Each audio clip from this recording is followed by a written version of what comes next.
Hello बच्चों, क्या हालचाल? सब बढ़िया। स्टडी विद पवन सर के ऑनलाइन प्लेटफॉर्म में आप लोगों का स्वागत है। मैं आज फिर आप लोगों के लिए class 10 physics reflection of light प्रकाश के परावर्तन में जो टॉपिक बचा हुआ है उस टॉपिक को पूरा कराएंगे। आइए, मैं आशा करता हूं कि आप लोग इसके पहले जो भी लेक्चर देखे होंगे उसमें हर चीज आप लोगों को समझ में आया होगा। यदि किसी को समझने में कोई दिक्कत हुई होगी दोबारा रिवाइज करके देख लीजिए, या तो हमें कमेंट करिए, मैं उस टॉपिक को आपको दोबारा समझाने का प्रयास करूंगा। आइए, रिफ्लेक्शन ऑफ लाइट में हम लोगों ने गोली दर्पण पर परिभाषाएं और अवतल उत्तल दर्पण से बनने वाले हर स्थिति में किरण आरेख के बारे में अध्ययन कर चुके हैं। आज हम लोग दर्पण का उपयोग पढ़ेंगे। दर्पण का उपयोग के साथ साथ हम लोग चिन्ह पर पाटी नियम पढ़ेंगे तथा दर्पण फार्मूला पढ़ेंगे। आइए हम देखते हैं। तो हमने देखा आज हम लोग को पढ़ना है दर्पण का उपयोग। क्या पढ़ना है? दर्पण का उपयोग। तो बाबू दर्पण दो प्रकार का है। तो सबसे पहले हम लोग पढ़ेंगे अवतल दर्पण का उपयोग। क्या पढ़ेंगे? अवतल दर्पण का उपयोग। देखते हैं अवतल दर्पण क्या करता है। अवतल दर्पण का उपयोग। आज हम लोग अवतल दर्पण के उपयोग से संबंधित फैक्ट को भी समझेंगे कि क्यों इस काम में अवतल दर्पण का ही प्रयोग होता है। तो देखिए, तो सबसे पहला जो उपयोग है बाबू, पहला उपयोग है वह है सर्च लाइट। क्या है? Search light. वाहनों के हेडलाइट, जो वाहन की हेडलाइट होते हैं उसकी बनावट इस प्रकार होती है कि सब अवतल दर्पण की तरह प्रयोग करते हैं। सर्च लाइट, वाहनों के हेडलाइट में। आइए, सर्च लाइट और वाहनों के हेडलाइट में हम अवतल दर्पण का ही क्यों प्रयोग करते हैं? क्योंकि सर्च लाइट में काम क्या होता है बाबू? आप लोगों ने फिल्मों में देखा होगा, किसी चीज में देखा होगा कि सर्च लाइट का काम क्या है। तो सर्च लाइट का काम होता है दूर तक प्रकाश को भेजना। या फिर वाहन का भी, अगर क्या किसी वाहन की लाइट पास हो, खूब उजाला हो, पास में हो, उससे हमें कोई लाभ नहीं होगा। परंतु यदि हमारा लाइट दूर तक जाए तो हमें स्पष्ट दिखाई देगा। इसका मतलब हम लोग समझ सकते हैं कि सर्च लाइट और वाहनों के लाइट में अवतल दर्पण का प्रयोग क्यों होता है? ताकि लाइट दूर तक जाए। अब लाइट दूर तक जाने का फिनोमिना क्या है, घटना क्या है, उस घटना को आइए मैं समझाता हूँ आसान भाषा में। सपोज करिए बाबू कि यह हमारा क्या है, अवतल दर्पण है। मान लीजिए हम इस अवतल दर्पण को कैसे बना दिए हैं, ऐसे ही बना लीजिए। इसी तरह मान लीजिए अवतल दर्पण है, ध्यान देखिए, यहाँ पे लगा दीजिए। तो क्या इस अवतल दर्पण का कहीं ना कहीं फोकस होगा? देखिए, हम इस अवतल दर्पण में जो भी हमारा सर्च लाइट हो या हेडलाइट का उसका टार्च जो बल्ब होता है, मेन चीज हमारा जो होता है, मान लीजिए इसका फोकस यहाँ पर है। इस अवतल दर्पण का फोकस मान लेंगे यहाँ पर है। इस जो बल्ब है उस बल्ब को हम इस प्रकार से यहाँ लगाएंगे कि मानो वह अवतल दर्पण के फोकस पर स्थित है। तो बाबू, जब अवतल दर्पण के फोकस पर स्थित है तो जब यह बल्ब जलेगा तो क्या इस बल्ब से निकलने वाली प्रकाश रे इस जो भी हेडलाइट लगी उस हेडलाइट में टकराएंगे? तो बाबू आपको पता हो कि हमने यह कहाँ रखा है, फोकस पे। जब यह बल्ब जो स्रोत है उसको फोकस पे रखा है तो जो इससे किरणें निकलेंगी क्या वो फोकस से निकलेंगी? बिल्कुल, जो इससे किरणें निकलेंगी कहाँ से निकलेंगी? फोकस से। हम लोगों ने पढ़ा है कि फोकस से निकलने वाली किरणें अवतल दर्पण से टकराने के बाद कहाँ जाती हैं? समांतर। तो जो भी किरणें निकलनी है वह कहाँ जाएंगी? समांतर जाएंगी, और समांतर किरणें बहुत दूर तक जाती हैं। इसलिए हमारा हेडलाइट हो या सर्च लाइट हो, उसमें हमारा जो बाबू होता है क्या, प्रकाश बहुत दूर तक जाता है। मैं फिर एक बार समझा रहा हूँ। हमने कहा कि मान लीजिए एक अवतल दर्पण है, मैं फिर दोबारा समझा रहा हूँ। मान लीजिए बाबू ये क्या है, एक अवतल दर्पण है। तो जो उसका बल्ब होगा उसको मान लीजिए इस अवतल दर्पण का फोकस यहाँ है, तो उस बल्ब को हम एडजस्ट कहाँ करेंगे? इसके फोकस पे। अगर इसके फोकस एडजस्ट करेंगे, जैसे ही यह स्रोत जलेगा, याद रखिएगा ये सर्च लाइट बना लिए, ठीक है, इसका फोकस है, ये बटन मान लेते हैं, अच्छा लगेगा देखने में आप लोगों को। तो जैसे ये इसका फोकस है, इस फोकस पे बल्ब लगा देंगे। अब यह प्रकाश स्रोत की भांति कार्य करेगा, और जब इससे प्रकाश निकलेगा तो यह सारे प्रकाश का इस पे टकराएंगे। तो बाबू अगर ये बात करिए, अगर ये प्रकाश आकर इस दर्पण से टकराएंगे तो यह स्रोत प्रकाश कहाँ है? फोकस पर है। इसका मतलब किरणें कहाँ से आ रही है? प्रकाश इसके फोकस से आ रही हैं। अब फोकस से आने वाली किरणें कहाँ जाती हैं? अनंत पर जाती हैं। तो बाबू इसका मतलब क्या है कि जो किरणें आती हैं सर्च लाइट में या फिर हेडलाइट में, वह बल्ब फोकस पे होता है और उस फोकस से यह प्रकाश निकल कर कहाँ जाएगा? अनंत तक जाएगा। और जब यह प्रकाश अनंत तक जाएगा तो सर्च लाइट और हेडलाइट हमें दूर तक दिखाई देगा। तो आई होप आप लोगों को समझ में आ गया होगा कि सर्च लाइट और हेडलाइट में हम क्यों इसका प्रयोग करते हैं। समझ में आ गया होगा? स्क्रीनशॉट लेके नोट कर लीजिएगा और इस घटना को जरूर समझिएगा कि कैसे क्यों इसका प्रयोग होता है, वह बल्ब फोकस पे क्यों रखा जाता है, ताकि लाइट कहाँ तक जाए? दूर तक जाए। आइए हम अगली घटना समझते हैं। दूसरी घटना हमारा है बाबू, दूसरा उपयोग है। दूसरा उपयोग क्या है? याद रखिए, दूसरा उपयोग हमारा है दांत के डॉक्टर। दांत के डॉक्टर दांत देखने में, मुंह के अंदर चाहे गला के अंदर, गला देखना, दांत के डॉक्टर, ठीक है, दांत के डॉक्टर दांत देखते हैं, अंदर के दांतों को देखना, मुंह के अंदर के, मुख के अंदर के दांतों को देखना। दूसरा, गला के अंदर का भाग और नाक के अंदर का भाग भी हम अवतल दर्पण से ही देखते हैं। तो आइए समझते हैं क्यों अवतल दर्पण का ही प्रयोग करते हैं, उत्तल दर्पण क्यों नहीं करते हैं। अभी हम कहेंगे कि सर अवतल दर्पण में तो उल्टा प्रतिबिंब बनता है, तो अगर प्रतिबिंब उल्टा बनता है तो क्या डॉक्टर उल्टा दांत देखता है? नहीं। आप लोग को लास्ट वाला कंडीशन याद होगा कि लास्ट वाले कंडीशन में जब हम वस्तु को फोकस और ध्रुव के बीच में रखते हैं, जब वस्तु कहाँ रखते हैं? फोकस और ध्रुव के बीच में रखते हैं, तो प्रतिबिंब कहाँ बनता है बाबू? प्रतिबिंब दूर तक बनता है। कहाँ बनता है? सॉरी, हमने कहा जब वो वस्तु को कहाँ रखते हैं? फोकस और ध्रुव के बीच में रखते हैं, तो प्रतिबिंब दर्पण के पीछे बनता है, बड़ा बनता है और आभासी बनता है। लेकिन क्या बनता है? बड़ा बनता है और सीधा बनता है।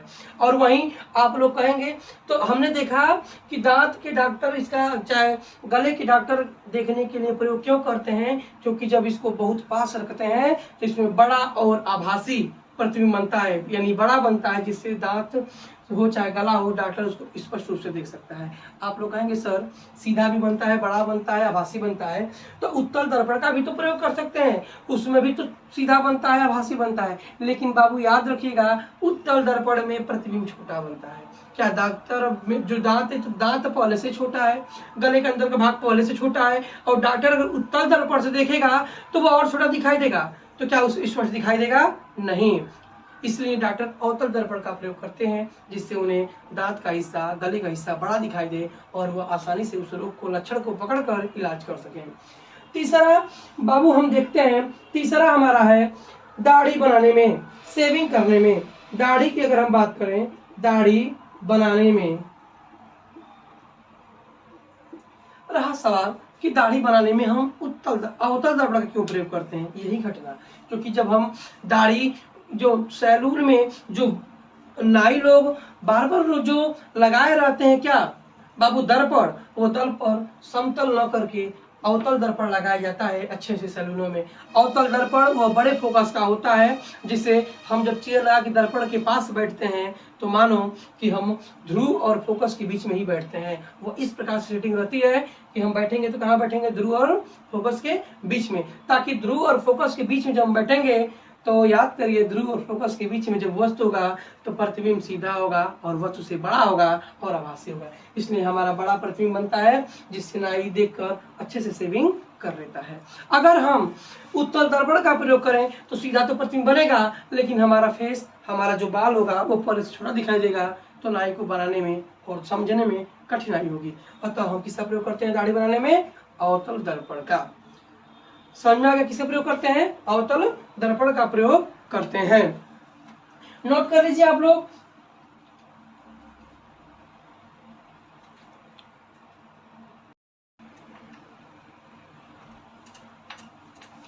आगे हम देखते हैं दाढ़ी बनाने के बाद, इसको नोट कर लीजिएगा, हम चौथा लिखने जा रहे हैं।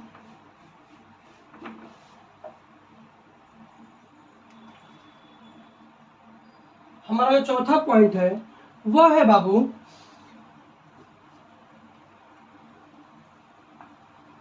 सौर भट्टी में। क्या है हमारा?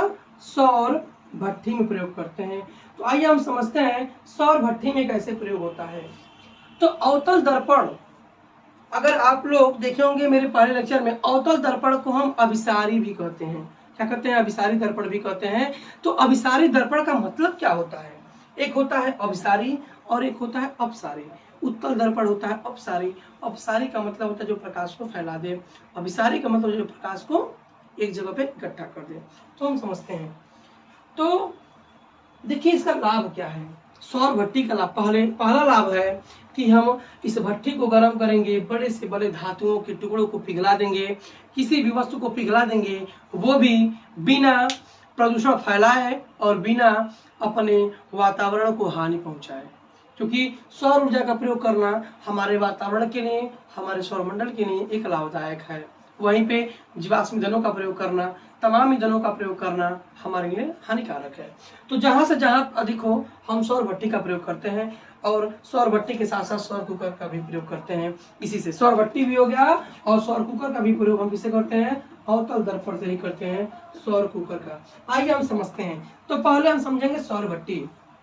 तो आप लोगों ने यह भी पढ़ा है कि जब अनंत से प्रकाश किरणें अवतल दर्पण में आती हैं, जब अनंत से प्रकाश किरणें अवतल दर्पण में आती हैं तो क्या होता है बाबू? याद रखिए, वो सारी किरणों को कहाँ मिलाती हैं? फोकस पे। तो सब कुछ करिए।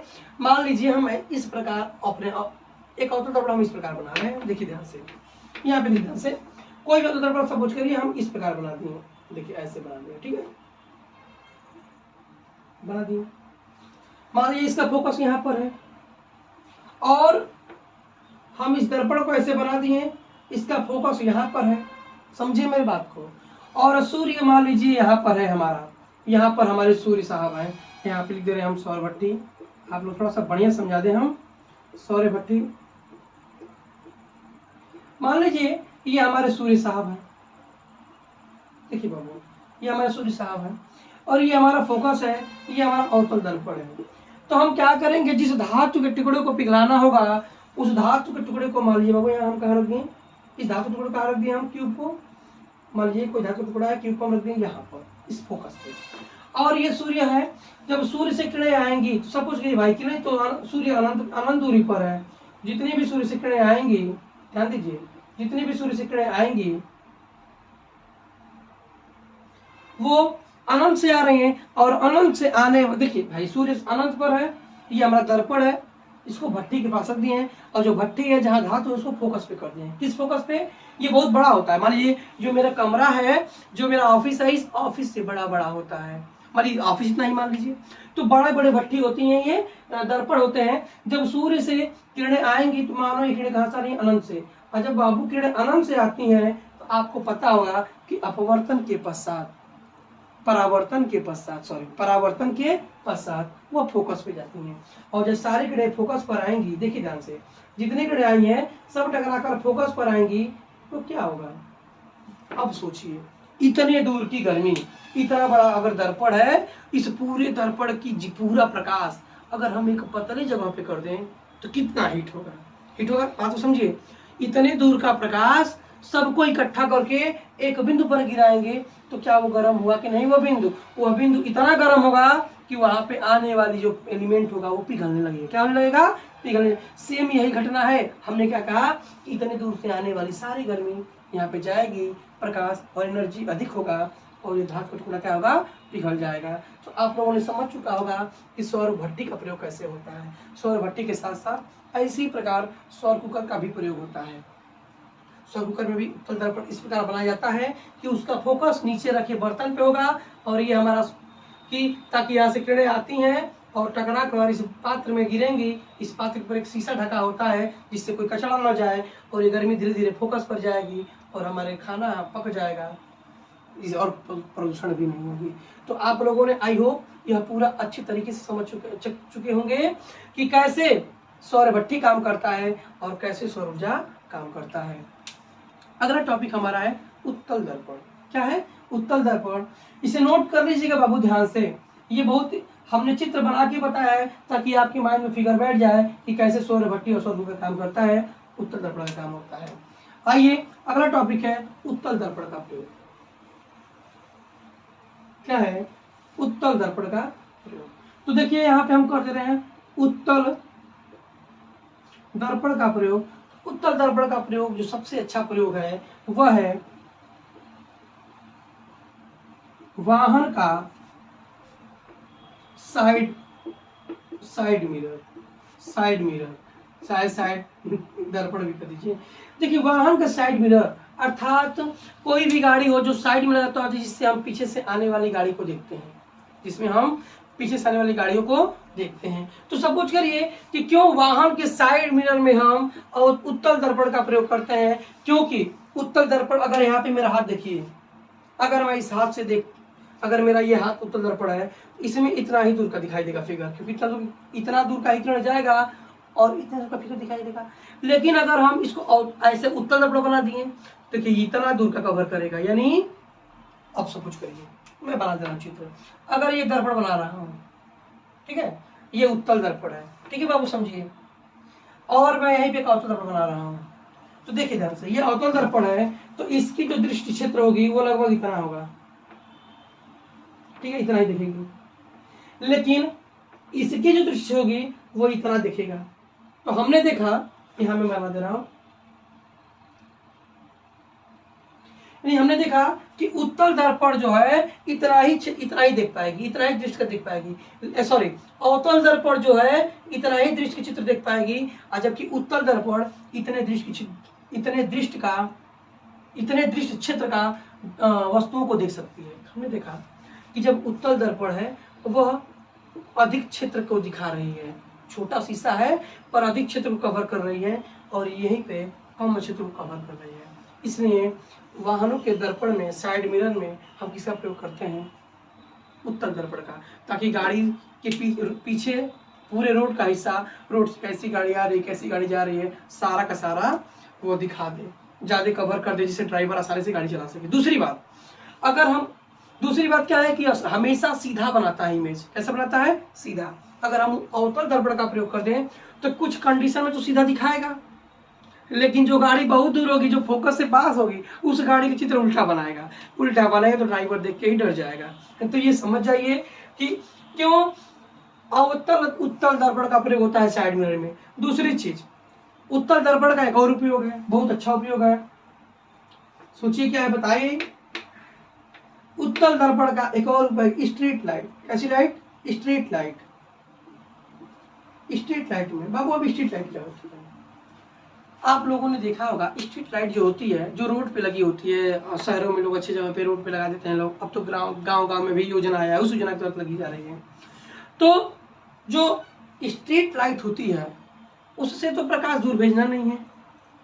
बोलिए, जो स्ट्रीट लाइट होती है वो इतने हाइट पे होगी तो जमीन से प्रकाश फैलाना है, अब जमीन के अंदर थोड़ा भेजना है। यानी स्ट्रीट लाइट का जो काम होता है प्रकाश का फैलाना होता है, और उत्तल दर्पण एक अच्छा अपसारी होता है, किसी वस्तु को फैला देता है, किसी वस्तु को करता है, फैला देता है। तो हमने देखा कि स्ट्रीट लाइट में किसका प्रयोग करते हैं, उत्तल दर्पण का प्रयोग करते हैं, क्योंकि यह लाइट क्या करती है, लाइट को फैला देती है। लाइट फैलाएगी तो ज्यादा से ज्यादा रोड कवर होगा और रोड पे लोग अच्छे से दिखाई देंगे। तो आई होप आप लोगों को समझ में आया होगा कि वाहन साइड मिरर का प्रयोग क्यों करते हैं और स्ट्रीट लाइट में भी उत्तल दर्पण का हम प्रयोग क्यों करते हैं। तो समझ में आ गया आप लोगों को कि वाहन में साइड मिरर का प्रयोग और स्ट्रीट लाइट में उत्तल दर्पण का प्रयोग करते हैं। तीसरा, आज तो सीसी कैमरा आ गया है, जब सीसीटीवी कैमरा नहीं था तो उस समय उत्तल दर्पण का प्रयोग सीसीटीवी कैमरा के रूप में हम करते थे। कैसे, सीसीटीवी कैमरा के रूप में हम कैसे करते थे, समझिए। आप लोगों ने देखा होगा कि बस हो तो बस में ड्राइवर के पास एक छोटा सा दर्पण लगा होता है, जिसमें ड्राइवर पूरे बस का हिस्सा देख सकता है। ड्राइवर गाड़ी चलाते समय ड्राइवर के पास छोटा सा लगा होता है, बोलेरो वगैरह में भी लगा होता है, जिसमें ड्राइवर पीछे से बैठे सारे पैसेंजर को देख सकता है। क्योंकि उत्तल दर्पण है, सोचिए उत्तल दर्पण उतना छोटा है और पूरे बस का इमेज बना रहा है, इसलिए उसे सीसीटीवी कैमरे करते हैं। कोई सोचेगा कि क्या छोटा सा दर्पण है, कहाँ दिखाई देगा, गलत हरकत करेगा, कुछ कर सकता है, लेकिन ड्राइवर पूरी हरकत पर नजर रख सकता है क्योंकि पूरे बस का हिस्सा है कि लोगों को देख सकता है। दूसरी बात, पहले बड़े दुकानों में जब सीसीटीवी कैमरे नहीं थे तो जहाँ मालिक बैठते थे, जहाँ पे लोग उनके बैठते थे, वहाँ पे छोटा सा दर्पण लगा दिया जाता था, उत्तल दर्पण, और उत्तल दर्पण पूरे कमरे का चित्र यहाँ पे दिखाता था और मालिक आसानी से चेक करता था। बस यही था, वो रिकॉर्ड नहीं होता था, लेकिन मालिक उसमें चुपचाप देखता था और आप लोगों को पता नहीं था, किसी को पता नहीं चलता था कि मालिक देख रहा था। इस हिसाब से भी चोरियां पकड़ी जाती थी। तो आइए आप तीनों, आप लोगों को समझ में आया होगा। ये उत्तल दर्पण और अवतल दर्पण का प्रयोग हमने बता दिया। इसके साथ आप लोगों को पढ़ाना है चिन्ह परिपाटी नियम, जो हम नेक्स्ट वीडियो में पढ़ाएंगे आप लोगों को। वीडियो आप लोगों को जितना मैं पढ़ाया हूँ अगर आप लोगों को समझ में आता है तो प्लीज लाइक करिए और सब्सक्राइब करिए, चैनल को शेयर करिए। Thank you.